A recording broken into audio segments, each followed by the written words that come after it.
ইসলামের শাশ্বত বিধানকে বৃদ্ধাঙ্গুলি দেখিয়ে নতুন করে পাশ্চাত্যের অসভ্য সমাজের প্রতিনিধিত্বকারী কিছু কিছু এনজিওদের এজেন্ডা বাস্তবায়ন করার জন্য সরকারের ভিতর থেকে একটি মহল কাজ করছে। আমরা পরিষ্কার ভাষায় বলে দেই, কোরআন সুন্নাহ বিরোধী যে সকল আইন বিগত সরকারগুলো করেছে সেগুলোকে সংশোধন করে কোথায় কোথায় কোরআন বিরোধী ধারা রয়েছে সেগুলো সংশোধন করার উদ্যোগ গ্রহণ করুন। নতুন করে কোন ধারা ইসলাম বিরোধী, কোরআন সুন্নাহ বিরোধী কোন ধারা যদি কোন আইনে সংযুক্ত করবার চেষ্টা করা হয়, শাপলা চত্বরে নতুন কারবালা হবে।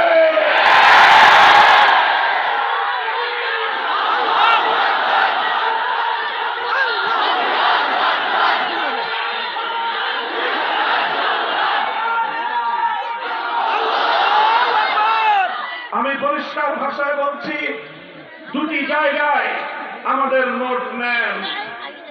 মিডিয়াকে বলছি, আমাদের বক্তব্যের দুটি পয়েন্ট আপনারা হাইলাইট করুন। সরকারকে বলবো আমাদের কথাগুলো কানে তুলে নেন, আপনাদের ভালো হবে। প্রথম কথা, শিক্ষা কমিশন নামে যে কমিশন গঠন করা হয়েছে এর মধ্যে সমকামিতার প্রমোটকারী যারা রয়েছে তাদেরকে শিক্ষা কমিশন থেকে বাদ দিন।